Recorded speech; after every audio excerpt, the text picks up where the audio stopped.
కొద్ది నిమిషాలు దేవుని వాక్యాన్ని మనము ధ్యానించుకుందాం. చాలా సంతోషకరమైన విషయం ఏమిటి అంటే, మనము మీకా గ్రంథాన్ని మనం ముగించడంలో దేవుడు మనకైతే సహాయం చేశాడు. నిజముగా బైబిల్లో ఒక్కొక్క పుస్తకాన్ని నేర్చుకోవడము చాలా అవసరం. ఎందుకంటే చదివితే అవి ఒక్కోసారి అర్థం కాదు, కానీ ఎవరైనా ఒకళ్ళు ఒక విషయాన్ని తెలియజేస్తే చాలా బాగా అర్థమవుతుంది.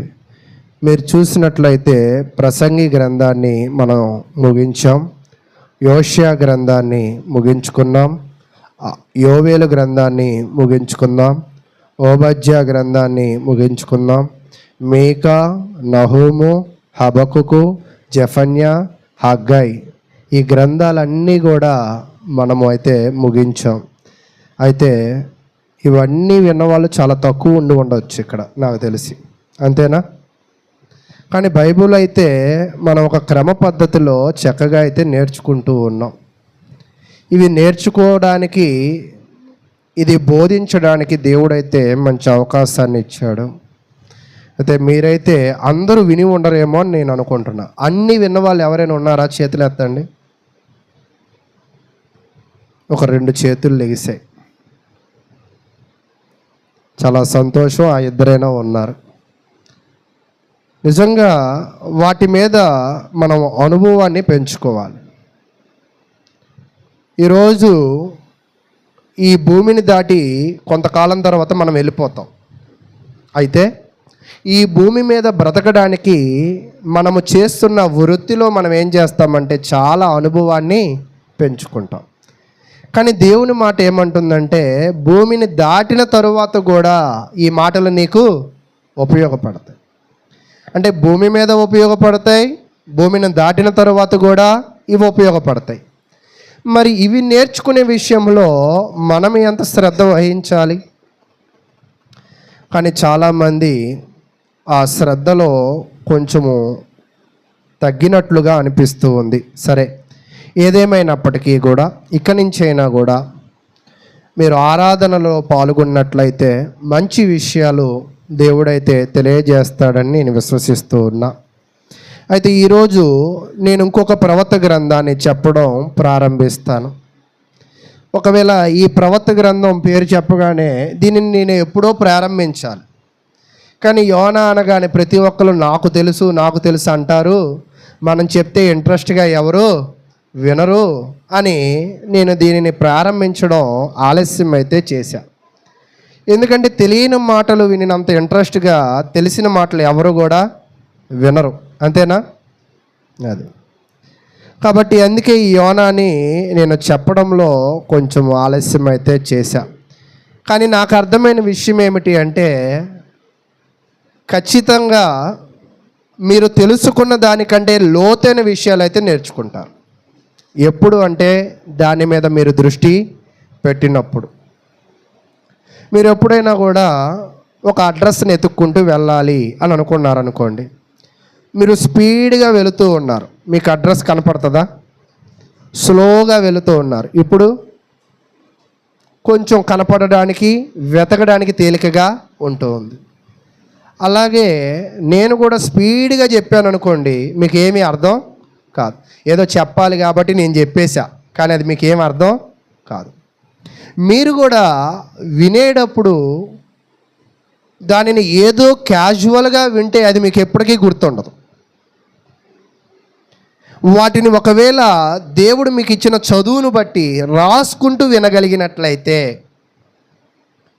మరలా ఇళ్ళకెళ్ళి చదువుకోగలిగినట్లయితే దేవుడు ఖచ్చితంగా ఆ విషయాల ద్వారా మీకు మంచి మేలులు అయితే దయచేస్తాడు.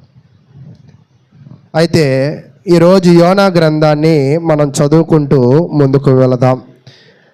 అయితే ప్రియ సహోదరులారా, మనం ఎప్పుడూ కూడా ఒక గ్రంథాన్ని చదివే ముందుగా దాని పరిచయాన్ని కూడా మనం ధ్యానిస్తూ ఉంటాం, అంతేనా? ఇప్పుడు యోనా గ్రంథాన్ని మనం కొంచెం పరిచయం, దాని యొక్క వివరణ మనం చూద్దాం.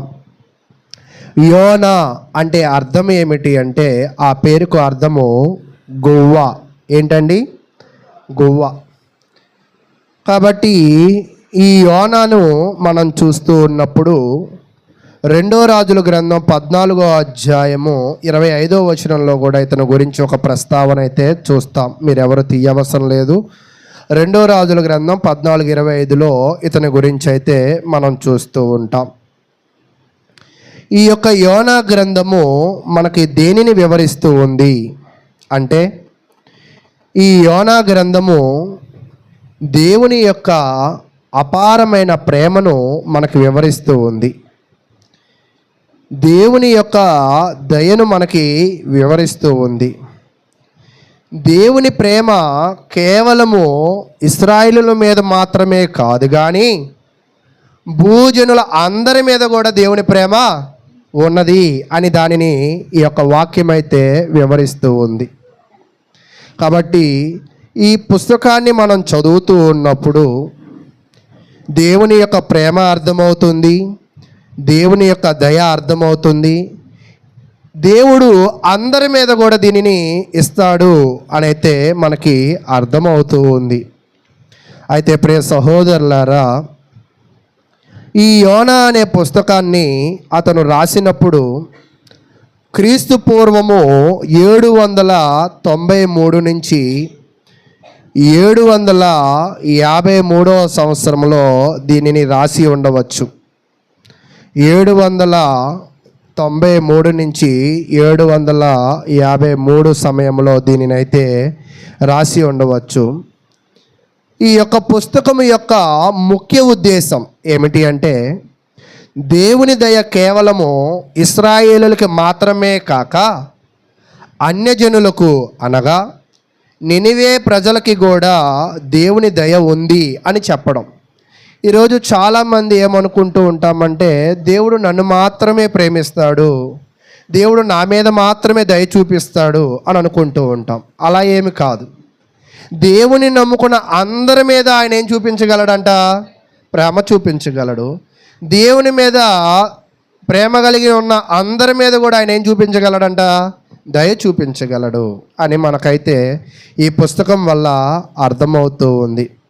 అయితే ప్రియ సహోదరులారా, ఇక్కడ దాకా ఈ పుస్తకాన్ని అయితే మనం ముగిస్తూ ఉంటాం. అయితే ప్రశ్నలు అడగడా? యోనా అంటే అర్థం ఏంటండి? గట్టిగా చెప్పండి. గువ్వ. ఓకే. ఈ యోనా గురించి ఇంకెక్కడైనా రాయబడిందా అంటే 2 రాజుల గ్రంథంలో రాయబడింది. ఓకే, మంచిది. తరువాత ఈ యోనా ముఖ్యంగా ప్రకటిస్తున్న విషయం ఏమిటి? దేవుని ప్రేమ అందరి మీద ఉన్నది అనే దానిని వివరిస్తూ ఉంది.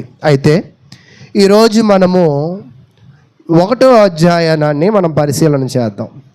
నేను యోనా చరిత్రని సండే స్కూల్లో ఉన్నప్పటి నుంచి విన్నా, కానీ ఎప్పుడు చదవలా. ఇప్పుడు చదివాను. చదివితే నాకేమనిపించిందంటే, సీరియల్స్ ఉంటాయి కదా, నెక్స్ట్ వచ్చే సీరియల్ చూడడానికి ఇప్పుడు అతను ఏం చేస్తాడంటే సస్పెన్స్ పెడుతూ ఉంటాడు. అర్థమవుతుందా మీకు? ప్రతి పుస్తకం కూడా చివరిలో ఒక సస్పెన్స్ వస్తుంది. ఆ సస్పెన్స్ మళ్ళీ మనల్ని ఏం చేసిద్ది? ఇంకో అధ్యాయం కూడా చూడాలనిపిస్తూ ఉంటుంది. అంటే ఇది ఒక సస్పెన్స్ రిలేటెడ్గా ఉన్న ఒక పుస్తకం. అంటే ఇది మనకి ఒక ఆసక్తిని చూపించడానికి ఇస్తున్న ఒక పుస్తకంగా మనమైతే చూస్తూ ఉన్నాం.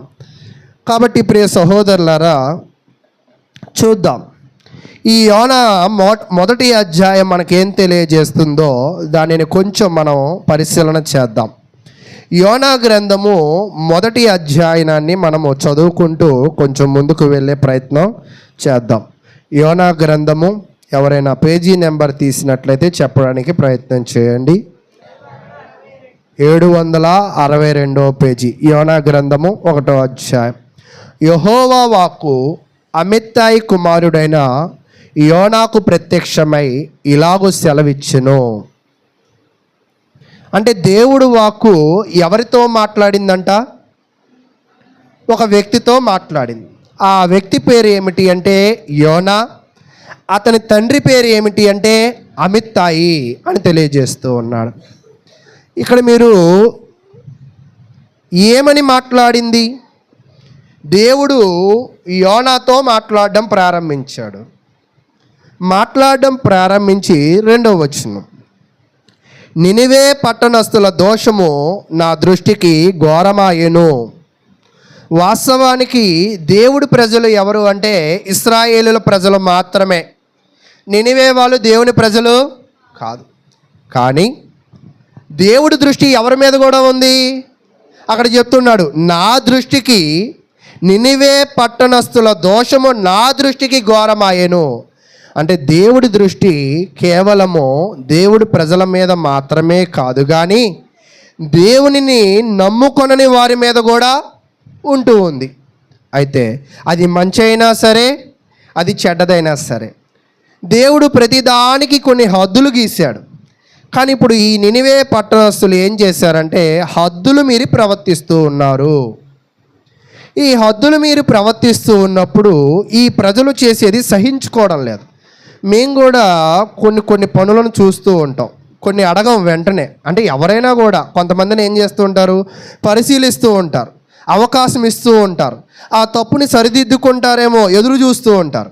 కానీ అవతల వాళ్ళు ఏమనుకుంటారంటే అడగట్లేదు కదా, ఇంకొంచెం చేస్తే బాగుండిద్ది, ఇంకొంచెం ముందుకు వెళితే ఇంకొంచెం బాగుండిద్ది అని తప్పుని సరిదిద్దుకోకుండా తప్పుని వాళ్ళు ఏం చేసుకుంటూ వెళ్తారంట, పెంచుకుంటూ వెళతారు. నా మాట మీకు అర్థమవుతుందా? అలా అర్థమవుతున్నప్పుడు నేను కూడా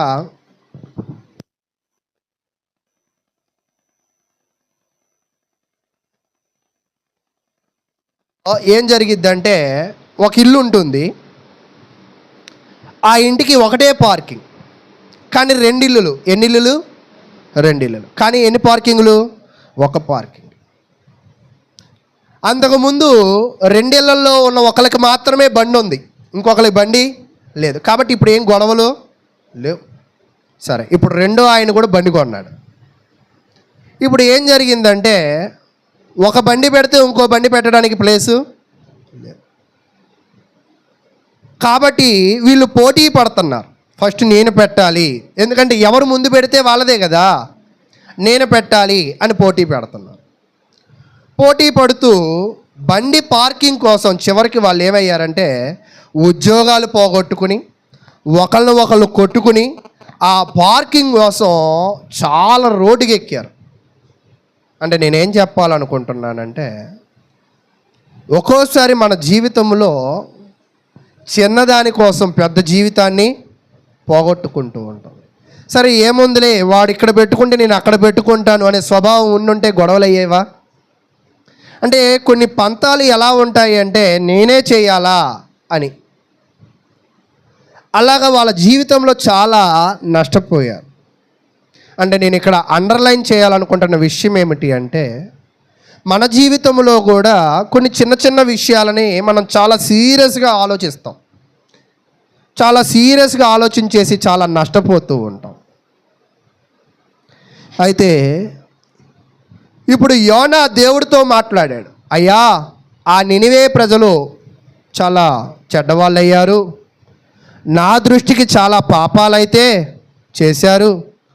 కాబట్టి ఇప్పుడు చెప్తున్నాడు గనుక 2వ వచనం, నీవు లేచి నినివే మహాపట్టణమునకు పోయి దానికి దుర్గతి కలుగునని ప్రకటింపుము.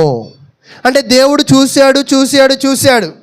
చూసి వాళ్ళ దుర్మార్గతకు శిక్ష విధింపబడుతుంది అని చెప్పడానికి ఒక ప్రవక్తను వాళ్ళ దగ్గరికి పంపించాడు.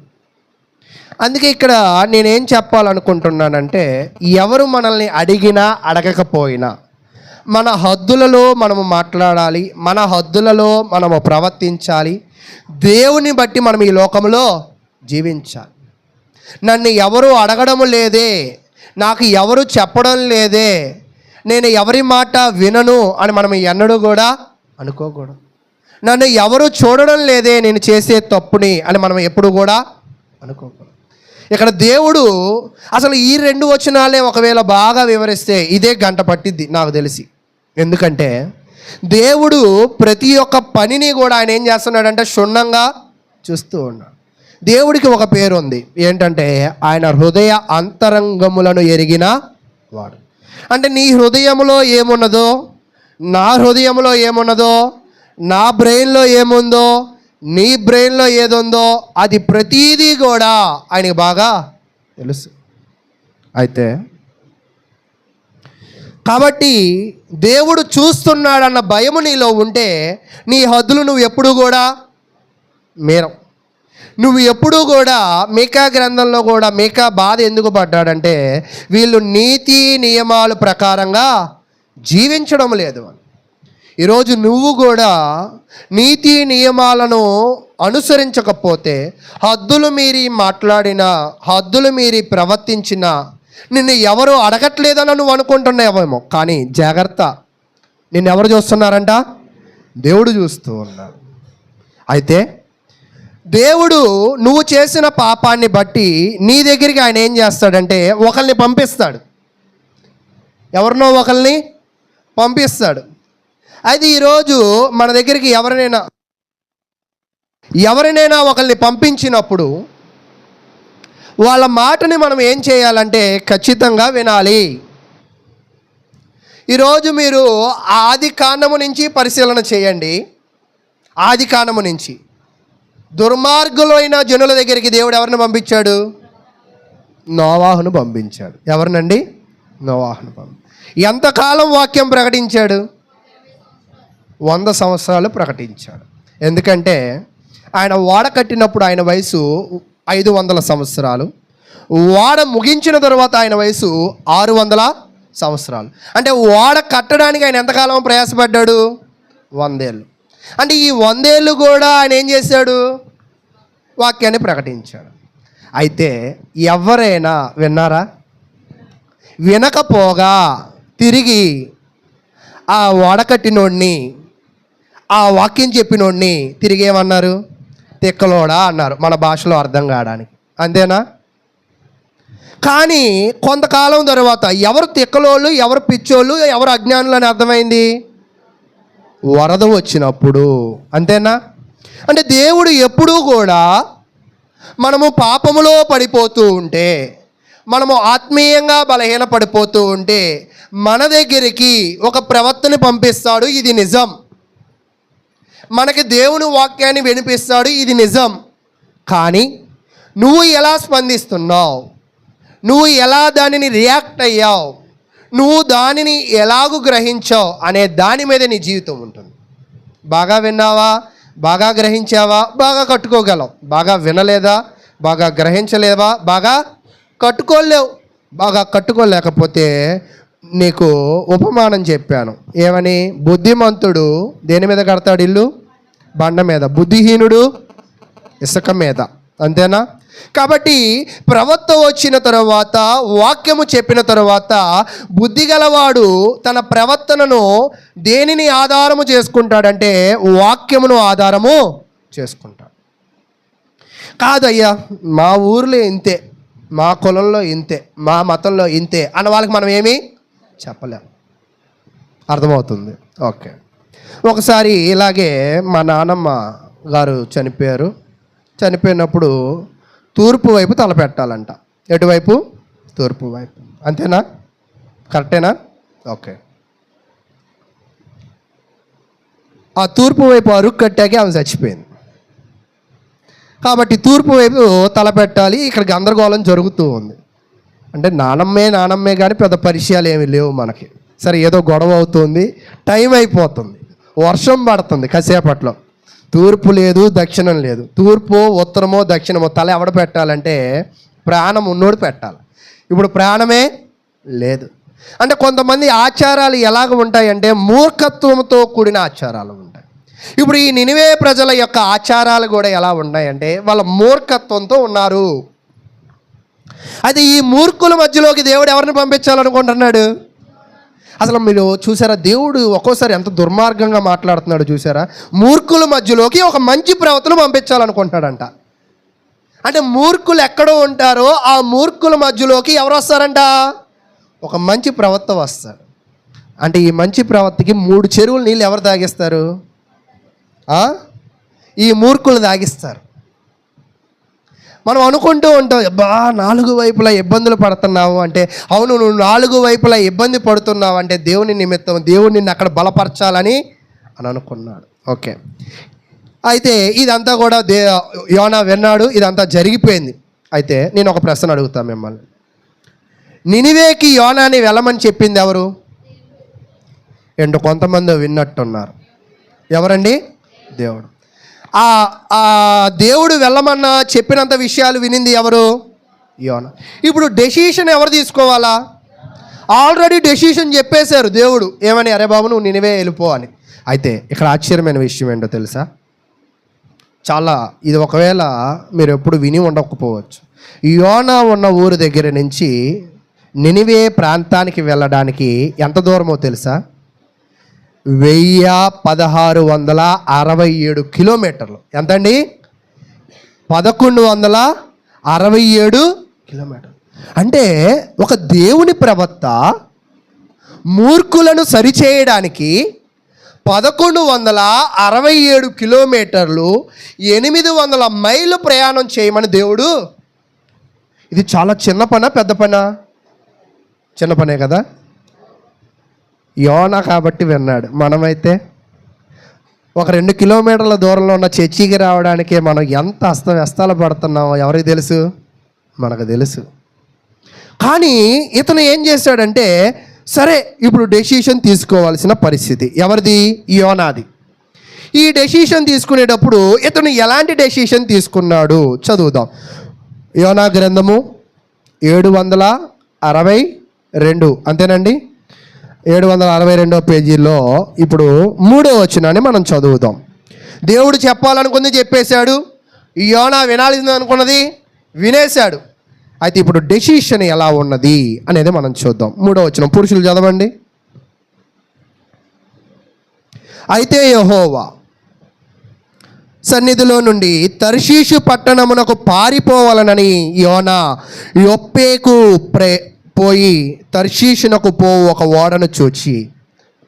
యోనా ఇక్కడ డెసిషన్ ఎలా తీసుకున్నాడంటే, అతడు దగ్గరికి వచ్చిన వార్తను దానికి అనుకూలంగా డెసిషను తీసుకోవాలి.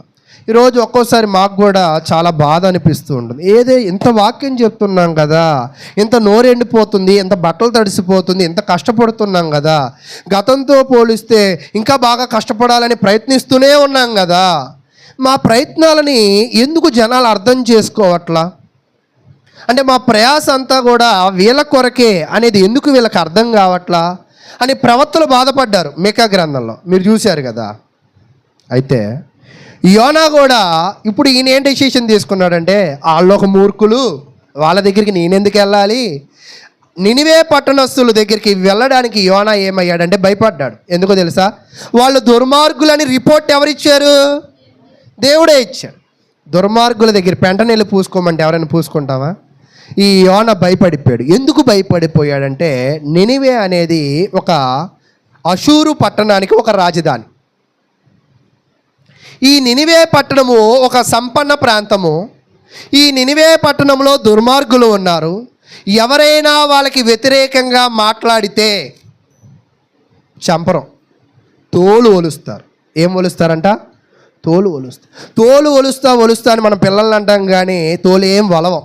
నిజంగా తోలు ఒలిస్తే అల్లాడిపోతూ ఉంటారు అన్నమాట. ఏమైపోతారంట? అల్లాడిపోతారు. అంటే ఎవరైనా నినివే పట్టణంలో వాళ్ళ అధికారానికి వ్యతిరేకంగా మాట్లాడినా, ప్రస్తావించిన వాళ్ళ తోలులు ఏం చేస్తారంట? ఒలిచేవారిగా అయితే ఉంటారు. అది ఇదంతా కూడా ఎవరికి బాగా తెలుసు? యోనాకి బాగా తెలుసు. ఒరే వాళ్ళు దుర్మార్గులు, వాళ్ళ దగ్గరికి వెళితే తోలు చేస్తారు, అక్కడికి వెళ్ళి చచ్చిపోవడం నాకు ఇష్టమో లేదు. పోనీ అదేమైనా దగ్గర, ఊరికే చూసి రావడానికి చాలా దూరం. కాబట్టి ఇతను ఏం చేశాడు తెలుసా? తర్షీషు పారిపోవాలనుకున్నాడు. ఇదేమైనా దగ్గర? ఇదేమీ దగ్గర కాదు. అది 800 మైళ్ళు దూరం అయితే ఇది 3000 మైళ్ళు దూరం. ఎంతండి? 3000 మైళ్ళు దూరం. అంటే ఇది ఇంకా చాలా దూరం. అంటే యోనా ఏమనుకున్నాడంటే, దేవుడు చెప్పిన దానికంటే దేవుడి మాటకి, దేవుని పనికి ఎక్కడికన్నా దూరంగా పారిపోదాం. ఈరోజు మనం కూడా కుటుంబంలో కొన్ని ఇబ్బందులు కలుగుతున్నప్పుడు ఎటైనా దూరంగా వెళ్ళిపోదాం అని అనిపిస్తూ ఉంటుంది. అలా మీకు ఎప్పుడైనా అనిపించిందా? మీకు ఎప్పుడు అనిపించట్లా? అలా అనిపిస్తుందా? ఓకే. మాకు కూడా మొన్న సేవకులం అందరం కలిసాం. కోదాడ అలెక్స్ గారికి ఒంట్లో బాగాలేదండి. ఒక వారం ఎటైనా వెళ్ళిపోదామన్నా మనశ్శాంతిగా అని అన్నాం. అండమాన్ వెళ్ళిపోదామని అన్నారు. సరే సిద్ధమన్నా అండమాన్ వెళ్ళిపోదాము అని అనుకున్నాం. కాబట్టి ఈరోజు చాలామంది కూడా ప్రశాంతత కొరకు ఎటు అటు పారిపోవాలని అనుకుంటూ ఉంటారు. మనం అనుకునే వాళ్ళు ఎప్పుడు కూడా ఎటు పారిపోరు. నిజమేంటో తెలుసా? అనుకున్న వాళ్ళు అనుకున్నట్టే ఉంటారు. ఒక్కోసారి భర్త దగ్గర నుంచి దూరంగా పారిపోవాలనుకుని కొట్టినప్పుడు, తిట్టినప్పుడు, తాగినప్పుడు భార్య అనుకుంటుంది ఎటైనా పారిపోయిద్దా? వెళ్తే ఒక వారం అలిగి వెళ్ళిద్ది. మరలా బంతి కొడితే తిరిగి ఎలా వచ్చింది? అలా వచ్చి పడతారు. అలాగే ఈ యోనా పరిస్థితి కూడా ఏమనుకున్నాడంటే ఈ దేవుడి మాట నుంచి, ఆ దుర్మార్గుల నుంచి దూరంగా పారిపోదాం అనుకున్నాడు. దేవుడు చెప్పిందేమో 800 మైళ్ళు కిలోమీటర్లు. ఇతను దూరంగా ఎక్కడికి వెళ్ళిపోవాలనుకున్నాడంట?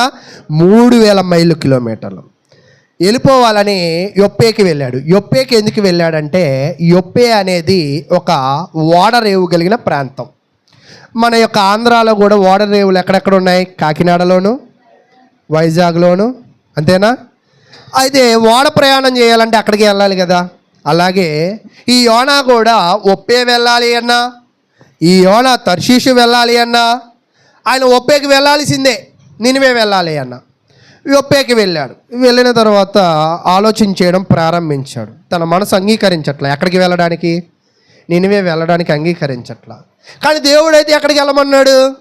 నినివేకే వెళ్ళమన్నాడు. అయితే ఇక్కడ నేను ఒక విషయం చెప్తాను. ఎక్కడికి వెళ్ళమన్నాడో పక్కన పెడదాం. ఎక్కడికైనా వెళ్ళాలా వెళ్ళకూడదా అనేది ఎవరు చెప్పారు? చేయాలా చేయకూడదు? అయితే ఇప్పుడు ఒక క్వశ్చన్ వేస్తాను, మీరు అందరూ బాగా వింటున్నట్టున్నారు. ఓకే, ఈరోజు ఏదో ఒక పండగ జరుగుతుంది. ఈ పండగ దేవుడు తన ప్రజలకి చెప్పాడా? ఎక్కడైనా చెప్పిన లేఖనాలు ఉన్నాయా? యోనాకైతే ఏ తర్షీషుకి నినివే వెళ్ళాలనేది దేవుడి కోరిక, తర్షీషుకి వెళ్ళాలనేది యోనా కోరిక. అంతేనా? ఈరోజు పండగ చెయ్యాలి అనేది మానవుల కోరిక, పండగ వద్దు అనేది దేవుని ఆలోచన. ఈరోజు మనం ఎవరి మాట నెగ్గిస్తున్నాం చెప్పండి? ప్రశ్నలు అడిగితే నోటితో కన్నా చేతులతో సమాధానం చెప్తాం. కాబట్టి పండగ అనేది దేవుడు ఇచ్చినది అని నమ్మిన వాళ్ళు చేతులు ఎత్తండి. ఎవరు లేరా? ఓకే. దేవుడు ఇవ్వలేదు అని చెప్పిన వాళ్ళు చేతులు ఎత్తండి. రెండింటికి ఎత్తకుండా ఉండకండి దయచేసి, ఏదో ఒక దానికి ఎత్తండి. పండగ దేవుడు ఇవ్వలేదు, కొంతమంది ఎత్తారు, అందరూ ఎత్తలేకపోతున్నారు. నాకు తెలిసి అయితే నేను చదువుకున్న బైబిల్ నాలెడ్జ్ ప్రకారం నేను ఇంచుమించుగా 5 ఏళ్ల వయసు నుంచి దేవుని సన్నిధానంలో పెరిగిన వ్యక్తి అని ఫోటోలు చెప్తున్నాయి. నాకు కూడా తెలుసు. పండగలైతే దేవుడు మనకి ఎక్కడ చెప్పలా. చెప్తే చెప్పేవాడు, చేయాల్సింది ప్రతిదీ ఆయన క్షుణ్ణంగా చెప్తాడు. అది చెప్పలా. అయితే చెప్పని దానిని ఇప్పుడు ఇక్కడ యోనా ఎన్నుకున్న తర్వాత ఇప్పుడు ఇతను చక్కగా టికెట్ తీసుకున్నాడు, ఓడా ఎక్కేశాడు. ఎక్కేసిన తర్వాత ఇప్పుడు ఈయన మనశ్శాంతిగా ఉంది. అమ్మయ్యా, దేవుడి దగ్గర నుంచి దూరంగా పారిపోతున్నా, ఆ మూర్ఖుల నుంచి దూరంగా. అయితే ఈ యోనాకు అర్థం కాని విషయం ఏమిటంటే దేవుడు సర్వాంతర్యామి, దేవుడికి సమస్తము తెలుసు. ఈ విషయాన్ని ఆయన గుర్తుపెట్టుకోలేదు ఏంటో. అయితే తర్వాత చదువుతాం 3వ వచనం. అయితే యెహోవా సన్నిధిలో నుండి తర్షీషు పట్టణమునకు పారిపోవాలనని యోనా ఒప్పేకు పోయి తర్షీషునకు ఒక ఓడను చూచి ప్రయాణమునకు కేవు ఇచ్చి యెహోవా సన్నిధిలో నిలవక ఓడ వారితో కూడి తర్షీషునకు పోవుటకు ఓడ ఎక్కెను. మీరు గమనించండి, నినివే వెళ్ళడానికి ఛార్జీలు ఎక్కువ అవుతాయా, తర్షీషు వెళ్ళడానికి ఛార్జీలు ఎక్కువ అవుతాయా? ఎందుకు? 3000 మైళ్ళు. చూసారా, డబ్బులు ఇచ్చి సమయాన్ని ఇచ్చి దూరంగా పారిపోవాలనుకుంటున్నారు. ఎవరికి దూరంగా పారిపోవాలనుకుంటున్నాడు అంటే అక్కడ చెప్తున్నాడు, అయితే యెహోవా సన్నిధిలో నుంచి. అంటే నువ్వు ఎప్పుడైతే దేవుని మాటను బట్టి కాక నీ ఇచ్చను బట్టో నీ వాంఛను బట్టో నువ్వు ఆలోచన చేస్తున్నావో నువ్వు ఎవరికి దూరం అయిపోయావంట? దేవునికి దూరం. ఇతను దూరంగా వెళ్ళిపోవడానికి డబ్బులు ఎక్కువ ఖర్చు పెట్టాడు, ఎక్కువగా శ్రమ పడుతూ ఉన్నాడు. శ్రమ పడుతూ ఉన్నప్పుడు తర్వాత యెహోవా సన్నిధిలో నిలవక ఓడవారితో కూడి తర్షీషునకు పోవుటకు ఓడ ఎక్కెను. అయితే యెహోవా సముద్రము మీద పెద్ద గాలి పుట్టింపగా, అంటే ఇతనికి అర్థం కాని విషయం ఏంటంటే, అయ్యా నువ్వు దేవుని సన్నిధానంలో పారిపోవాలనుకుంటున్నావు, అది మంచిదే, కానీ అది నీ వల్ల కాదు. ఎందుకంటే ఇప్పుడు ఆంధ్ర పోలీసులకి ఆంధ్రాలోనే బలం, తెలంగాణ పోలీసులకి తెలంగాణలోనే బలం.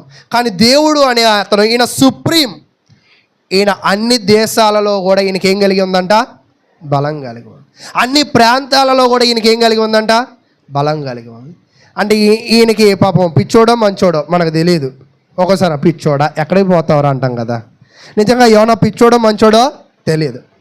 కానీ ఒక ప్రవక్తే దేవుడి మాటకి మూర్ఖులకి దూరంగా పోవాలని డబ్బు ఎక్కువ ఖర్చు పెట్టాడు, ఎక్కువ ఖర్చు పెట్టి వెళ్ళాడు. వెళ్ళిన తర్వాత ఆ ప్రయాణంలో ఆయనకి ఏమి ఏర్పడిందంటే పెద్ద అంతరాయమే ఏర్పడింది. అంతరాయం కాదు, మరణం ఏర్పడింది. ఒక రకంగా ఏం ఏర్పడింది? మరణం. అయితే ఇక్కడ కొంచెం నేను ఆగి ఈ జీవితంలో అప్లికేబుల్ అయ్యే కొన్ని విషయాలు చెప్తా.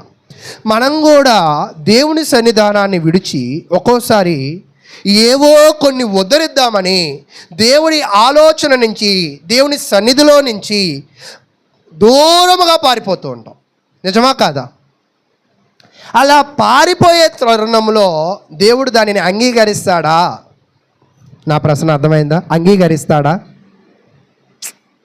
అంగీకరించకపోగా ఆయన ఏం కలిగిస్తాడు? ఖచ్చితంగా ఒక పెద్ద ప్రమాదాన్ని కలిగిస్తాడు. ఆ ప్రమాదము ఎలాంటిది అంటే ఖచ్చితంగా కళ్ళు మూసుకుని లోబడాల్సిందే. లోబడకపోతే ఏం కోల్పోతావు? ప్రాణం కోల్పోతాం.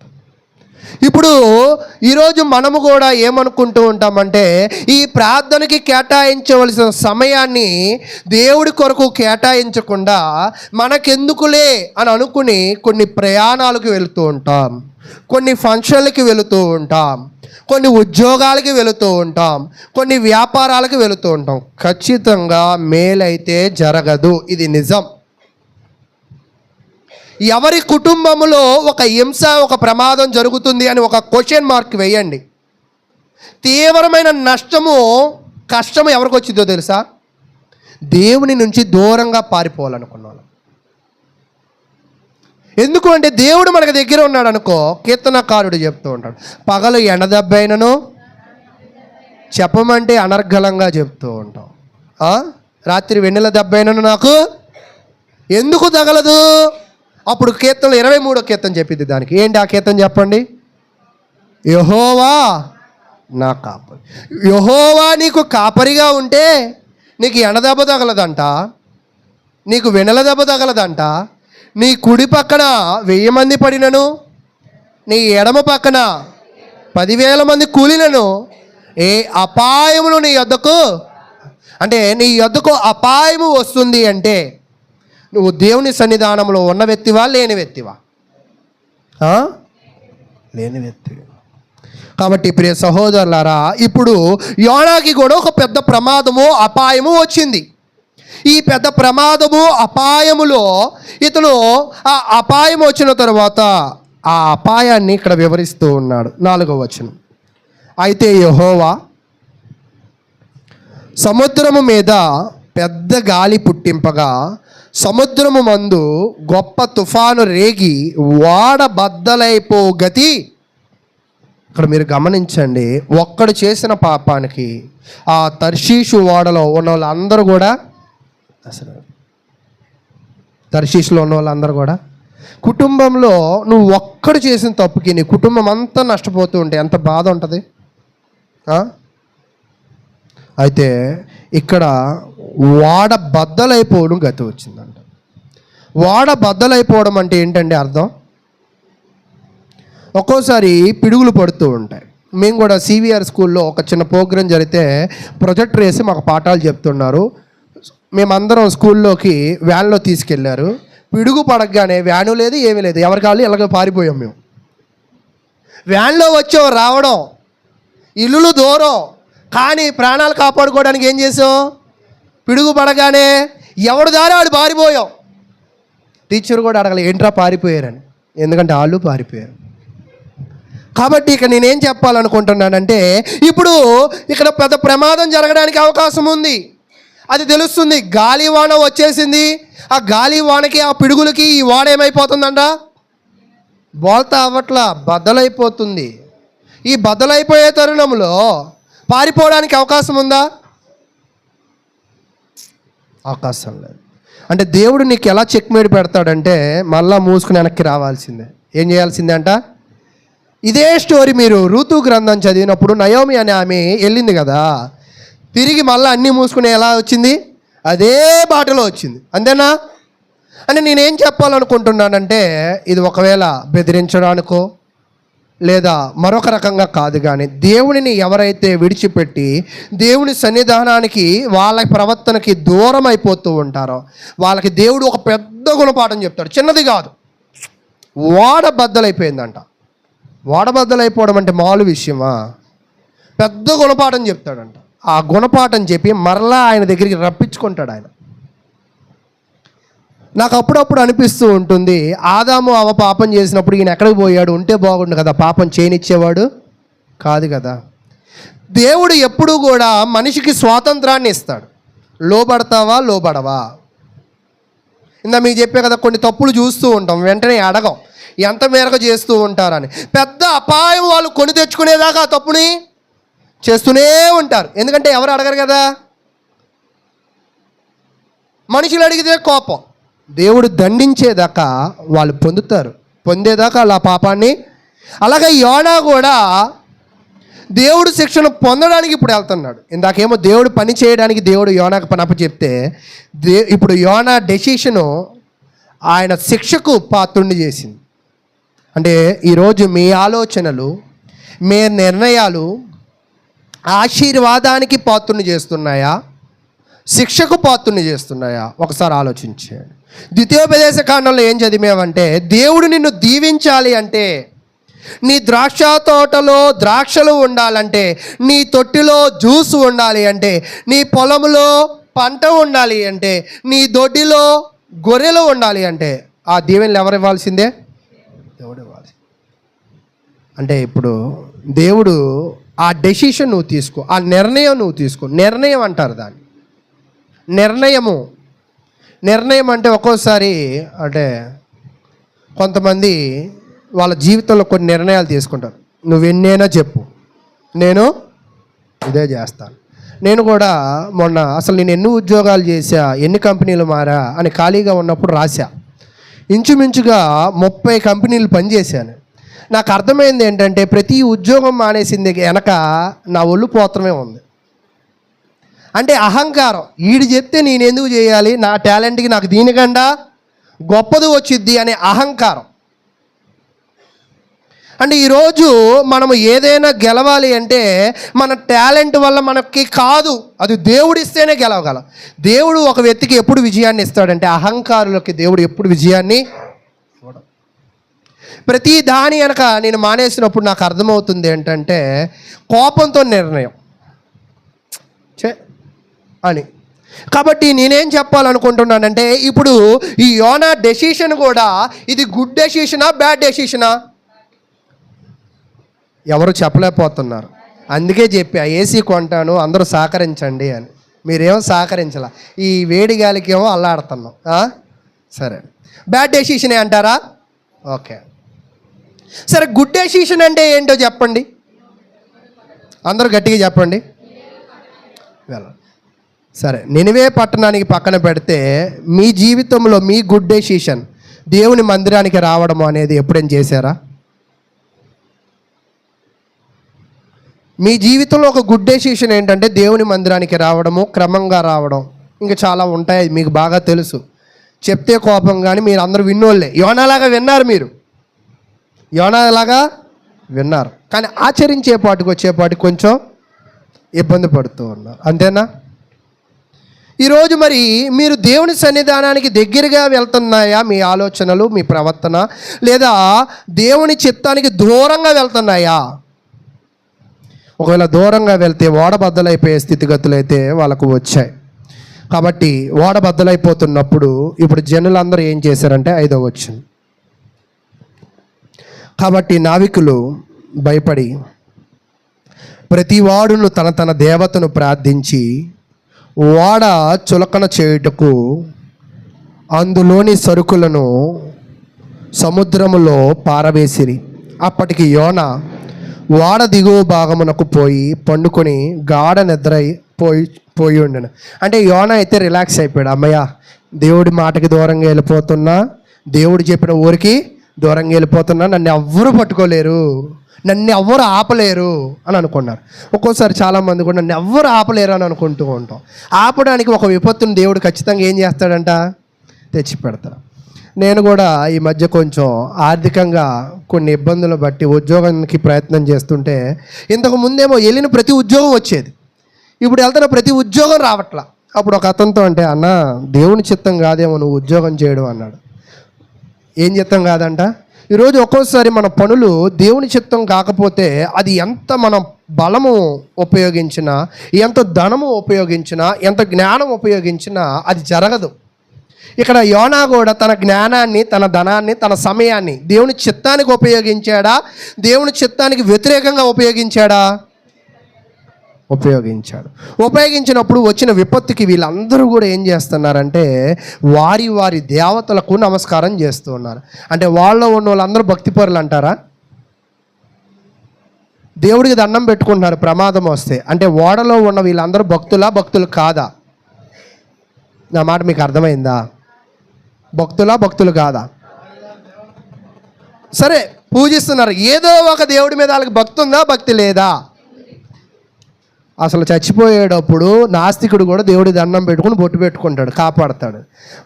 చచ్చిపోయేటప్పుడు భక్తి ఏమొచ్చిందంట, పూడుగుడిద్ది మనలో. ఎందుకని? ఒక్కోసారి ప్రార్థనకి రానోళ్ళు కూడా నాకు ఆశ్చర్యం అనిపిస్తూ ఉంటుంది.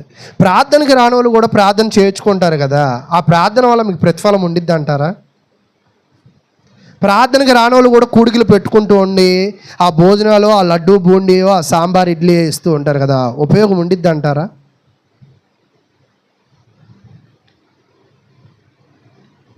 ఏంటో మీరు నన్ను చూస్తున్నారు, నేను మిమ్మల్ని చూస్తున్నాను. ఉండిద్ది అంటారా, ఉండదంటారా? సజీవులకే దేవుడు కానీ మృతులకు దేవుడు. ఆత్మీయంగా దేవునికి దూరంగా ఉన్నావంటే నువ్వు మరణించిన వ్యక్తితో సమానం. నువ్వు నిజ దేవుడిని నమ్ముకోలేదు అంటే నువ్వు మరణించే వ్యక్తితో సమానం. కాబట్టి ఆయన ఎవరికి మాత్రమే దేవుడంట? సజీవులకి మాత్రమే దేవుడు. సజీవులు అంటే ఎవరంటే దేవుని యందు విశ్వాసం ఉంచిన వారు మాత్రమే సజీవులు. మిగతా వాళ్ళందరూ కూడా మృతులే. వాళ్ళు చేసే ప్రార్థనలు ఆయనకి అందవు, ఆయనకి వినబడవు, ఆయనకి కనబడవు. అందుకే చెప్తూ ఉంటాడు, ఇర్మియా వాళ్ళ కోసం ప్రార్థన చేయబాక, వాళ్ళ ప్రార్థన నేను వినను అని చెప్పేస్తాడు. కాబట్టి అక్కడే కాదు, ధనవంతుడు లాజరు దగ్గర కూడా ఏమంటాడంటే చాలా గోల పెట్టేస్తూ ఉంటాడు ధనవంతుడు. నేను వెళతా నాకు నీళ్ళు అంటాడు. ఏమంటాడు అబ్రహాం వచ్చి? ఒక మొక్కే ఏమంటాడు? సైలెంట్ కూర్చో. ఇంకా నువ్వు అరిసినా గెంతులేసిన అవకాశము లేదు. అంటే నేనేం చెప్పాలనుకుంటున్నానంటే ఈరోజు ప్రార్థనకు వచ్చిన వాడి యొక్క ప్రార్థనలే దేవుడు అంగీకరిస్తాడు, అది నిజం. ఒకవేళ ఆత్మీయంగా ఎదగాలి అనుకుంటే అప్పుడు నీ ప్రార్థన అంగీకరించవచ్చేమో, కానీ నీ కోరికలు తీర్చడానికి దేవుడు లేడు. అయితే ప్రియ సహోదరులారా, ఇప్పుడు వీళ్ళందరూ ప్రార్థన చేస్తున్నారు. వీళ్ళందరూ ప్రార్థన చేసినా కూడా గాలి వాన ఆగట్లా. అంటే వీళ్ళ ప్రార్థనలన్నీ కూడా ఏమైపోయాయి? హైదరాబాదులో అంటూ ఉంటారు, అన్నీ కలిసి మూసీ నదిలో కలిసినట్టు ఉన్నాయని. ఎందుకంటే అంత మురికి అయిపోయి. అంటే వీళ్ళ ప్రార్థనల వల్ల ఉపయోగం ఏమీ లేదు. అయితే ఇప్పుడు వీళ్ళందరికీ కూడా ఒక డౌట్ వచ్చింది. ఏంటంటే కింద ఒకడు పడుకున్నాడు, 6వ వచనం. అప్పుడు వాడనాయకుడు అతని యొద్దకు వచ్చి, ఓయి నిద్రపోతా. ఏం చేయాలంట? ఓయి నిద్రపోతా. నిజంగా ఇలాంటి యోనాలు మన ఇళ్ళల్లో కూడా ఉంటారు. కుటుంబ పరిస్థితులు ఎలా వెళ్ళినా ఇంట్లో పని చేయని వాళ్ళు ఉంటారు, తెలుసా? కుటుంబ పరిస్థితులు ఎలా ఉన్నా కూడా భక్తి లేని వాళ్ళు ఉంటారు. కుటుంబ పరిస్థితులు ఎలాగున్నా వాళ్ళు అనుకున్నట్లుగా వాళ్ళు బతుకుతూ రిలాక్స్డ్గా ఉంటారు. కష్టమంతా మనకి, అసలు బాధ్యత వహించాల్సింది వాళ్ళు, బాధ్యత వహించకుండా వాళ్ళు ఏమైపోతారంట, రిలాక్స్డ్గా ఉంటారు. అంటే ఇప్పుడు యోనా కూడా రిలాక్స్డ్గా ఉన్నాను, నాకేంటి దూరంగా పారిపోతున్నా, చాలా డబ్బులు కట్టా, టికెట్ ఎక్కడ దాకా ఉంది, తర్షీషు దాకా ఉంది అని రిలాక్స్. మేము కూడా మొన్న ఊరు వెళ్ళాం, రిజర్వేషన్ లేదు, టికెట్ ఖాళీ లేదు, ఏసీ బోగి ఎక్కేసాం, టీసీ వస్తే మాట్లాడుకుందాంలే అని. ఇప్పుడు ఎవరు టెన్షన్ పడాలంటారు? నేను మా పిల్లలు ఉన్నాం అనుకుందాం, టెన్షన్ అంతా ఎవరిది? నాదే అంటారా? మా పిల్లలకి ఏం టెన్షన్ లేదు. వీళ్ళు అక్కడికి వచ్చి చేప మొక్కలు తింటున్నారు, కడుపు రగిలిపోతుంది నాకు. టీసీ వచ్చి ఎప్పుడు లేపేస్తాడో భయంగా ఉంటే మామూలుగా చేప తినడమే కష్టం. వీళ్ళు ఎక్కడ తింటున్నారు ఆ చేపని? పొరపాటున నోట్లో వెళ్ళి గుచ్చుకుంటే మళ్ళీ ఆ టెన్షన్ కూడా ఎవరిది? తింటే ఆనందం వాళ్ళది, ఏసీలో ఎక్కిన ఆనందం వాళ్ళది, టీసీ వస్తే బాధ ఎవరిది? నాది. ముళ్ళు ఇరుక్కుంటే బాధ ఎవరిది? నాది. ఇవేవి వంట పట్టవు వాళ్ళకి, తింటున్నారు. నాకేమో కోపంతో ఏం చేయాలో తెలియక అటు ఇటు తిరుగుతున్నా. మరి అంటే ఇక్కడ నేనేం చెప్పాలనుకుంటున్నానంటే, కొంతమంది పరిస్థితులను గ్రహించలేరు. అంటే నా పిల్లలు అంటే చిన్నపిల్లలు, అది పక్కన పెట్టండి. ఈరోజు కుటుంబంలో కూడా ఇలాంటి వాళ్ళు ఉంటారు, పరిస్థితులు గ్రహించరు, వాళ్ళు సేఫ్గా ఉంటారు. ఎంతో ప్రమాదం మన కళ్ళ ముందు ఉంటుంది, అసలు అది ప్రమాదమే కాదు అన్నట్టు ఉంటారు. అది ఏంటంటే వాళ్ళు మత్తులో ఉంటారు. ఈయనేమో నిద్ర మత్తులో ఉన్నారు. ఈ సమాజం ఏ మత్తులో ఉండిద్దో నేనైతే మీకు వివరంగా చెప్పాల్సిన పని లేదు. అయితే ఈ మత్తులో ఉంటే ఒక ఆయన వచ్చి లేపాడంట, ఓ ఈ నిద్రపోతా, లెగు చదువుతాం. నీకేం వచ్చినది? నీకేం వచ్చిందిరా అంటా కదా, తిడతాం కదా. నీకేం వచ్చింది? అందరూ వాడబద్దలు అవుతుంది, చచ్చిపోతున్నాము, నీకేమి ఏమీ లేదు, ఒక సోంబేరులాగా మాట్లాడుతున్నాడు నాయుడు. కడుపు రగులుతుంది నాయుడికి, ఏంట్రా అందరూ చచ్చిపోతుంటే వీడికి ఎలా మనశ్శాంతిగా నిద్రపడుతుంది అని. మనకి దేనికి రైలిద్దో తెలుసా? అందరం పని చేస్తున్నాం, కానీ వాళ్ళు వారానికి 6 నెలలకు ఒకసారి బంగారం కొనుక్కుంటా, నేను కొనుక్కోలేపో. దీంట్లో రగిలిపోతాం మనం. మనం దేంట్లో రగలాలో దాంట్లో రగలం. ఈ మొన్న కూడా కొత్త చీర కట్టింది, ఈరోజు కూడా కొత్త చీర కట్టింది, స్ప్రే కొట్టుకొస్తుంది. అసలు ఎవరైనా కొట్టుకొస్తారా ప్రార్థనకి? మళ్ళీ ఇవి అంటే ఆమె మీద ఉన్న కోపాన్ని ఎలా చూపిస్తారు? ఈ మాటల యుద్ధాలు. ఉన్నారంటారా లేరంటారా? ఏమో ఇక్కడ ఉన్నారో లేరో నేను చెప్పను, కానీ బయట అయితే ఉన్నారు. అది అయితే ఇప్పుడు కోపం వచ్చేస్తుంది, వాడు నాయకుడు కోపం వస్తూ ఉంటే అప్పుడు లేచి నీ దేవుని ప్రార్థించుము, మనము చావకుండా ఆ దేవుడు మన ఎందుకు కనుకరించేమో అనేను. అయితే ఇక్కడ మీరు బాగా గమనించండి, రైట్ పర్సన్, నాయకుడు కరెక్ట్ పర్సన్ని లేపాడు. అసలు ఎవడి వల్ల ఈ ఓడబద్దలైపోతుందో, ఎవడి వల్ల ఈ పెద్ద తుఫాను, ఈ యొక్క అలజడి వచ్చిందో, ఇప్పుడు దానిని కరెక్ట్గా కనుగొన్నాడు. ఎవరు?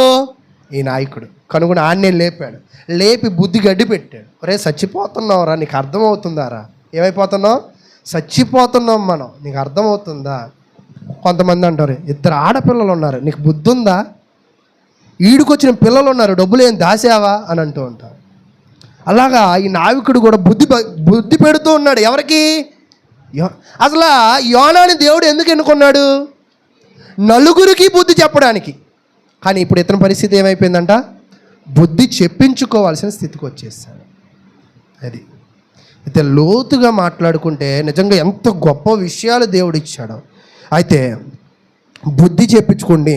7వ వచనం, అంతర్లో వాడవారి ఎవరిని బట్టి ఎంత కీడు మనకి సంభవించినది తెలియటకై మనం చీట్లు వేతుమని రండని ఒకరితో ఒకరు చెప్పుకుని చీట్లు వేయగా చీటి యోనా మీదకి అబ్బా దొరికాడండి దొంగ.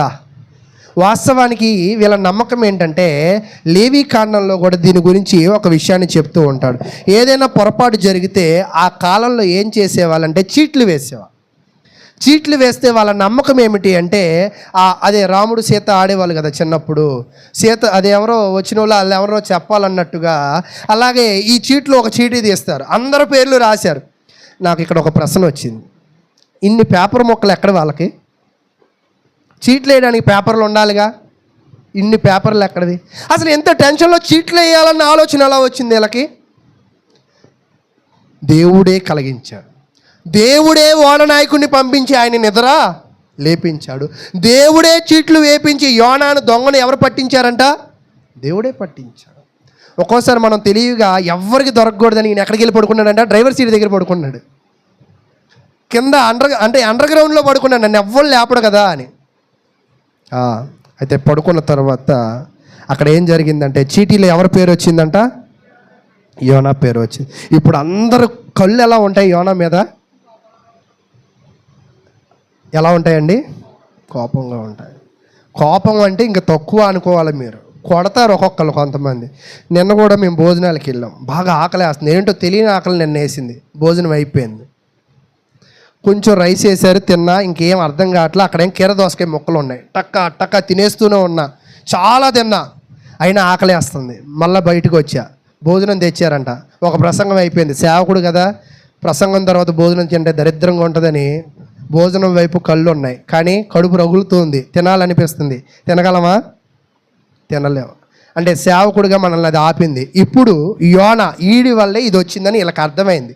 వీళ్ళ కడుపులన్నీ కూడా రగిలిపోతూ ఉన్నాయి. రగిలిపోతున్నప్పుడు ఇదే సందర్భాన్ని మీకు గత ఆదివారం కాకుండా గత ఆదివారం చెప్పాం.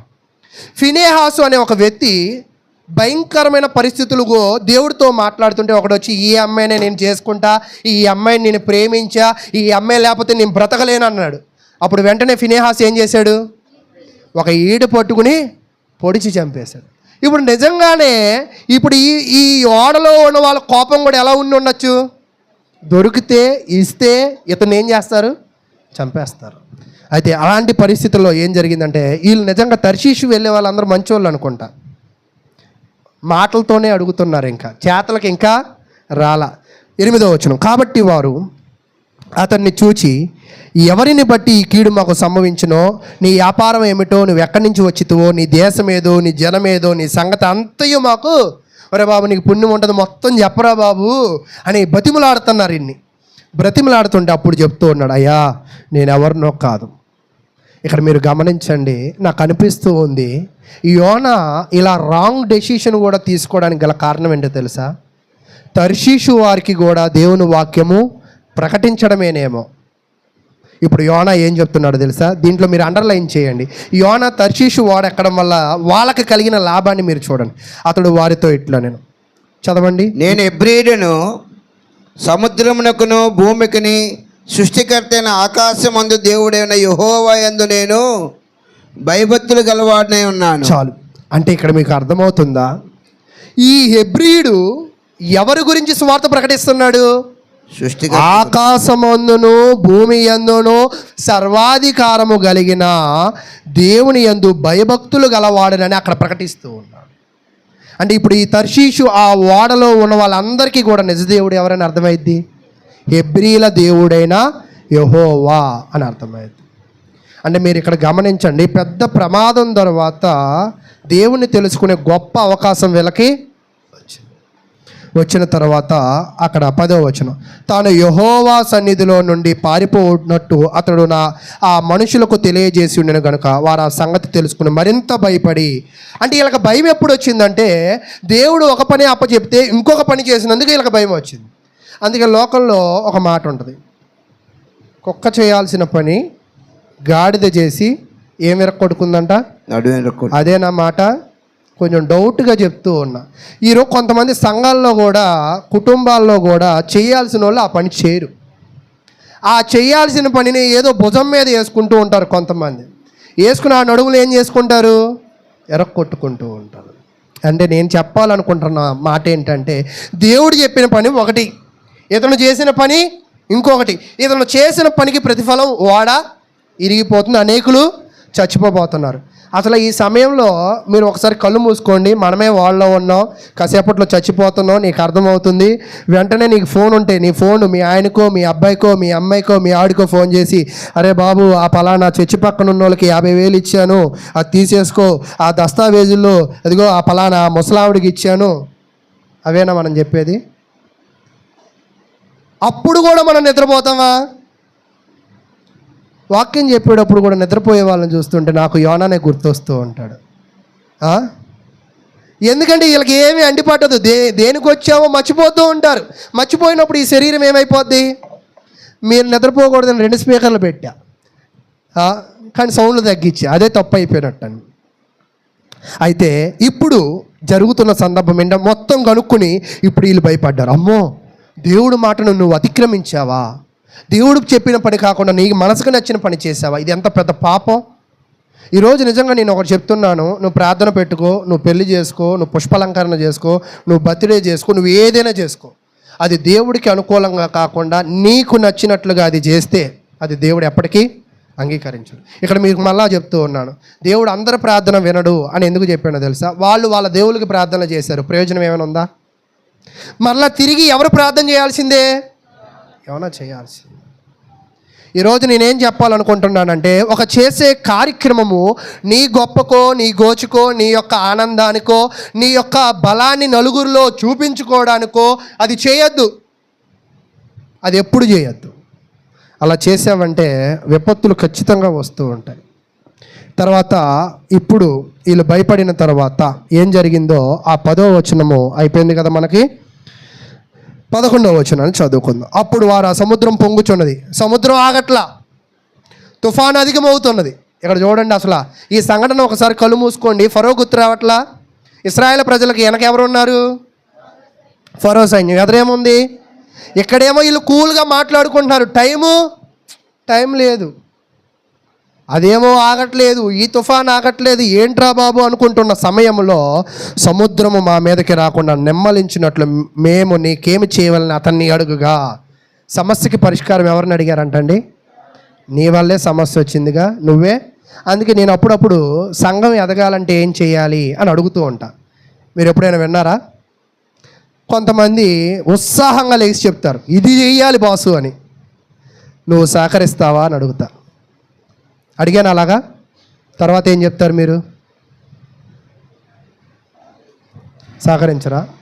అది మైక్ ఆప్ చెప్తున్నారు నారాయణ గారు. అంటే ఈరోజు సమస్య మనకి పరిష్కారము కావాలి అంటే బలహీనులే బలవంతులు కావాలి. తప్పు చేసిన వాళ్ళే తప్పుని ఒప్పుకొని పశ్చాత్తాపం పడాలి. ఈరోజు దేవుడు కోరుకునేది ఏంటంటే చేసిన తప్పుని ఒప్పుకోవాలి అనేది దేవుడు కోరుకుంటూ ఉన్నాడు. అయితే అప్పుడు యోనా ఏమంటున్నాడంటే, నన్ను బట్టే ఈ గొప్ప తుఫాను. నిజంగా యోనా హృదయము ఆ మూర్ఖులను బట్టి భయపడ్డాడు, కానీ మంచోడే. ఎందుకో తెలుసా? నన్ను బట్టియే ఈ గొప్ప తుఫాను మీ మీదకు వచ్చినని నాకు తెలిసి ఉన్నది. నన్ను ఎత్తి సముద్రంలో, సంఘంలో నా వల్లే సమస్యలు వస్తున్నాయి బ్రదరు, నాకు అర్థమైంది. నా మాటలు బట్టి సమస్యలు వస్తున్నాయి, నా ప్రవర్తన బట్టి సమస్యలు వస్తున్నాయి, నన్ను బట్టి మీ విలువ తగ్గిపోతుంది. మీ విలువ తగ్గిపోతుందంటే సేవ విలువ కూడా తగ్గిపోతుంది. కాబట్టి నేను మీ సంఘానికి రాను బ్రదరు అని వందనాలు చెప్పేవాళ్ళు ఉంటారా? ఎలా చెప్పేవాళ్ళు ఉంటారు తెలుసా? మా పాస్టర్ గారికి పాటలు పాడడం రాదు, మేము ఎందుకు వెళ్ళాలి? మా పాస్టర్ గారికి నడిపించడం రాదు, మేము ఎందుకు వెళ్ళాలి?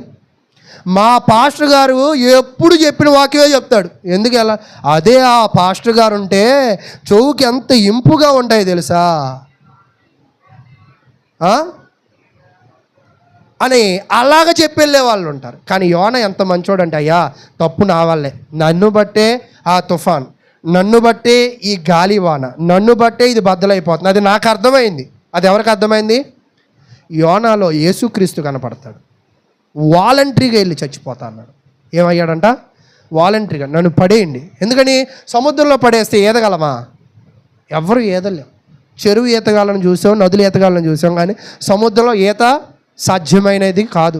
అది అలాంటి గాలి వానలు. అంటే యోనా నమ్మకం ఏమిటి అంటే, నేను చేసిన తప్పును బట్టి అనేకులు చచ్చిపోవడం నాకు ఇష్టము, నేను నా తప్పును కరెక్ట్ చేసుకుంటే నేను చచ్చిపోతా, ఈ జనులందరూ. అదే యోనా స్థానంలో నువ్వు ఉంటే నేనేం చేయను, పోతే సైకోలం కదా, పోతే అందరం పోదామండి, నేనెందుకు పోవాలి? నేను పోను. దూకితే అందరం దూకుతాం. అయితే అక్కడ ఏం జరిగిందంటే, నన్నెత్తి సముద్రంలో పడేయడి, అప్పుడు సముద్రం మీ మీదకి రాకుండా నిమ్మలించునని అతడు వారితో, అంటే సమస్యకి పరిష్కారం, రోగానికి మందు యోనా కనిపెట్టేశాడు. నష్టం ఎవరు పోవాలి ఇప్పుడు? యోనా పోవాలి. యోనాని నన్ను ఇసిరేసేయండి. నన్ను ఇసిరేస్తే, మీరు ఇప్పటిదాకా వస్తువులు ఇసిరారు, వస్తువులు ఇసిరితే మీ ప్రాణాలు, ఇప్పుడు నన్ను ఇసిరేయండి. నిజంగా చూస్తూ చూస్తూ మనిషిని చంపగలమా మనం? ఒక్కోసారి కొన్ని సీరియల్లో సినిమాల్లో చచ్చిపోతే అంటేనే మనం ఏడుస్తూ ఉంటాం, నిజమా కాదా? అలాంటిది చూస్తూ చూస్తూ ఒక మనిషిని చంపగలమా? చంపలేం. అసలు ఒక చావును చూసే మనము ఆనందంగా ఉండలేం. అయితే చూస్తూ చూస్తూ వీళ్ళు ఒక మనిషిని చంపాలంటే వీళ్ళకి కూడా ఏముండాలా? ధైర్యం ఉండాలి. అంతేనా? కొంతమంది సూసైడ్ కోసుకోవాలనుకుంటూ ఉంటారు, కోసుకోలేరు. కొంతమంది దూకాలనుకుంటారు, దూకలేరు.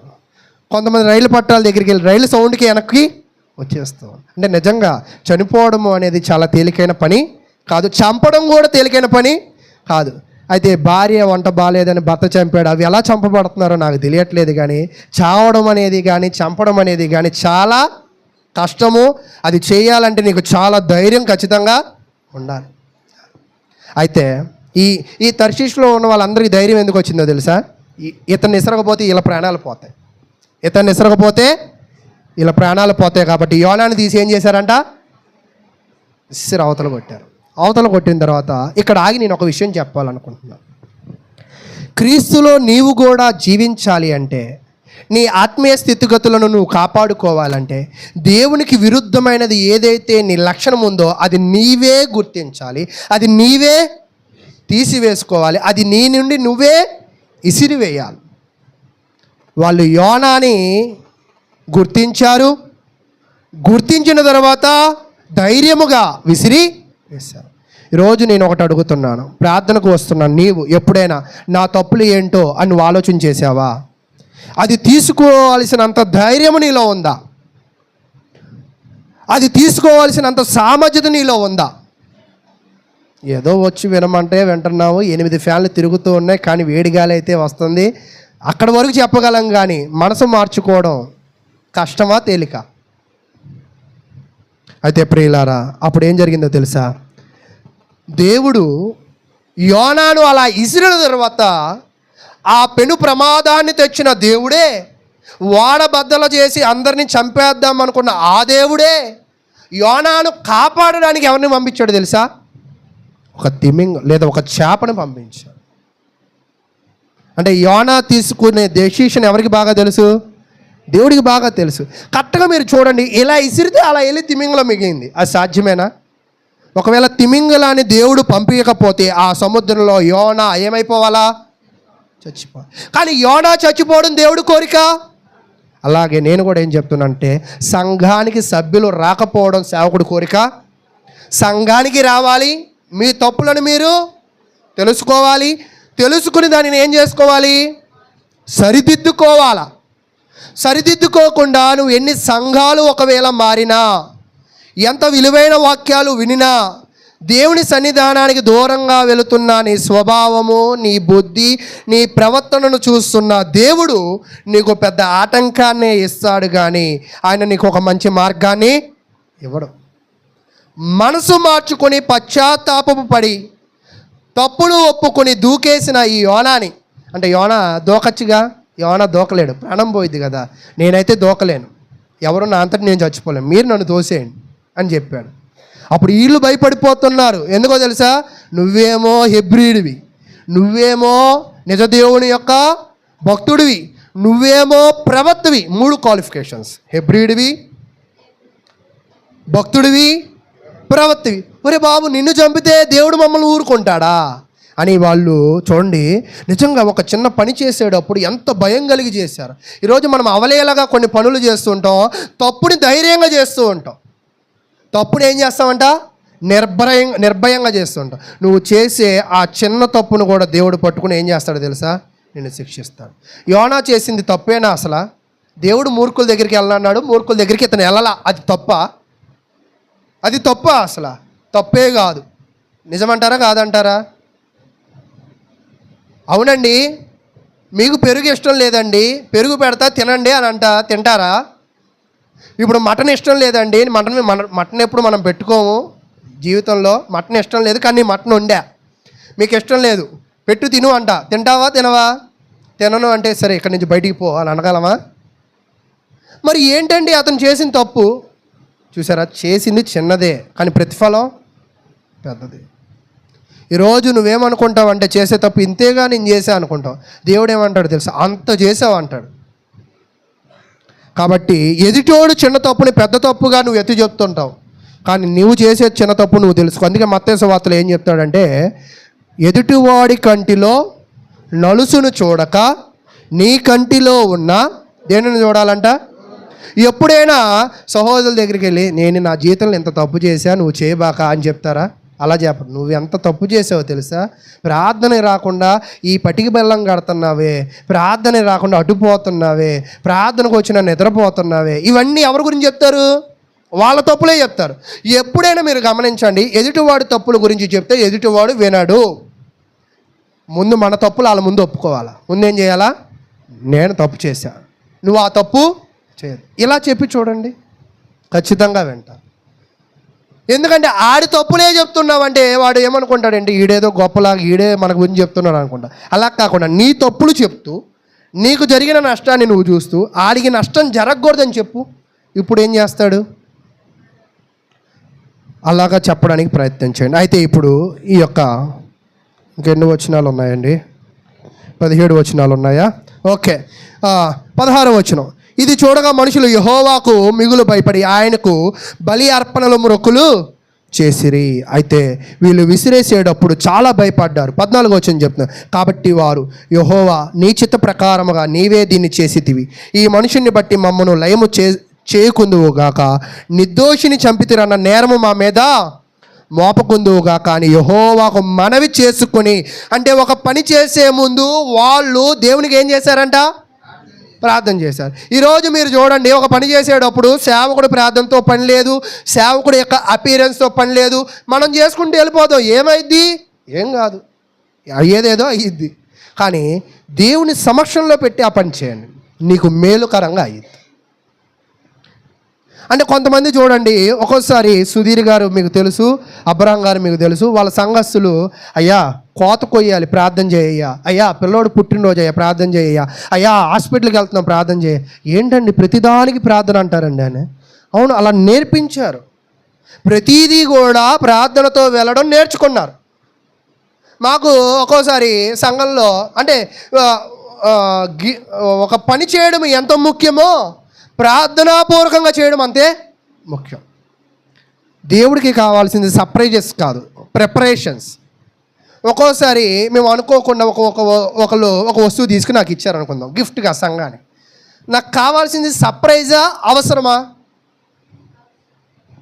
నువ్వు సర్ప్రైజ్ ఇచ్చావు ఓకే, కానీ అది ఉపయోగించాలి అంటే ఫస్ట్ నా అవసరాన్ని నువ్వేం చేయాలా? కనుక్కోవాలా. కనుక్కోకుండా నువ్వు ఇచ్చే ఆ సర్ప్రైజ్ వల్ల ఉపయోగం ఉండదు. అంటే నేనేం చెప్తున్నాను అంటే, ఈరోజు దేవుని పని నువ్వు చేసేటప్పుడు అది దేవుని చిత్తమా కాదా ప్రార్థన చేసుకో, ప్రార్థనాపూర్వకంగా వెళ్ళు. ఈరోజు ప్రార్థనకి మీరు ఎంత మూల్యం చెల్లించవలసిన అవసరం ఉంది.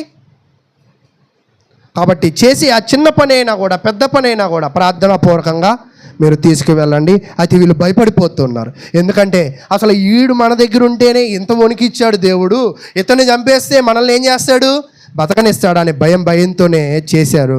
చేసిన తర్వాత చూడండి 17వ వచనము, గొప్ప మత్స్యము ఒకటి యోనాను మింగవలనని యెహోవా నియమించి ఉండగా యోనా 3 దినములు ఆ మత్స్యము యొక్క కడుపులో నుండెను. అయితే ప్రియ సహోదరులారా, యేసుక్రీస్తు ప్రభు వారికి ఈయనకి చాలా దగ్గర పోలికలు ఉన్నాయి. ఏంటో తెలుసా? 3 దినాలు ఈయనేమో మత్స్యము కడుపులో ఉన్నారు, ఆయనేమో సమాధిలో ఉన్నారు. భలే క్యాచ్ చేశారే. ఓకే, తర్వాత ఇక్కడ మీకు సముద్ర ఘటనలో యోనా వల్ల తుఫాను వచ్చింది, అక్కడ యేసు వల్ల తుఫాన్లు ఆగాయి. యోనాను ఇతరుల కోసం సముద్రంలో పడివేశారు, యేసుక్రీస్తుని మన అందరి పాపముల కోసము శిలువ మీద అప్పగింపబడ్డాం. అయితే యోనా చనిపోయిన స్థితి వచ్చింది, కానీ యేసు నిజముగా చనిపోయాడు. అయితే ప్రియ సహోదరులారా, యోనా జీవితం మనకి ఒక సస్పెన్స్. ఇప్పుడు చూడండి, సస్పెన్స్ ఎక్కడ ఆగింది? కడుపులో ఇతను ఉన్నాడు. నాకు అర్థం కాల, ఏం తిని ఉంటాడు? ఉపవాస ప్రార్థన పెట్టినప్పుడు ఒకసారి వెనక్కి తిరిగి చూస్తే 2ంటికి అందరు ఖాళీ అయిపోయారు. పాపం షుగర్లు బీపీలు ఇవన్నీ ఉంటాయి కదా, నాకు కూడా ఉన్నాయి, కాళ్ళు లాగుతున్నాయి, కానీ నిలబడాలిగా. అయితే నాకు అర్థం కాల, ఈ 3 రోజులు యోనా ఏం తిన్నాడు? సరే తినడం పక్కన పెడదాం, లోపల నుంచి కొన్ని బయటికి రావాలిగా. ఇవి ఎక్కడ ఎలాగా అంటే దేవుడు తన భక్తులకి తగ్గట్టు ఆ వాతావరణాన్ని ఖచ్చితంగా స్థిరపరుస్తాడు. ఇది నిజమంటారా అబద్ధం అంటారా? ఎక్కడ పడుకుందాం అనుకున్నాడు? వాడలో సైలెంట్గా గుప్పుచప్పుగా 3000 మైళ్ళు సైలెంట్గా వెళ్ళిపోదాం అనుకుంటే ఎక్కడ పడుకోబెట్టాడు దేవుడు? మత్స్యంలో పడుకోబెట్టాడు. కాబట్టి దేవుని చిత్తాన్ని తెలుసుకోండి, దేవుని చిత్తాన్ని బట్టి అడుగులు వేయండి. ఆ అడుగులకి మడుగులు దేవుడు కడతాడు. అలా కాకుండా దేవునికి వ్యతిరేకమైన ప్రవర్తన చేసింటే పెద్ద విపత్తులు వస్తాయి, ఓడలు పగిలిపోతున్నాయి కదా, జీవితాలు బద్దలైపోతాయి, తలకిందులు అయిపోతూ ఉంటాయి. అయిపోయిన తర్వాత మారడానికి ఏమీ అవకాశం లేదు. కాబట్టి తప్పులు తెలుసుకోండి, ఒప్పుకోండి. ఇంకా చాలా లోతైన విషయాలు ఉన్నాయి, కానీ సమయం అయితే చాలా ఇప్పటికే అయ్యింది. ఇప్పటి వరకు ఓపికగా విన్న మీ అందరికీ ప్రభువు నామమున వందనాలు తెలియజేస్తూ నేను ముగిస్తూ ఉన్నాను.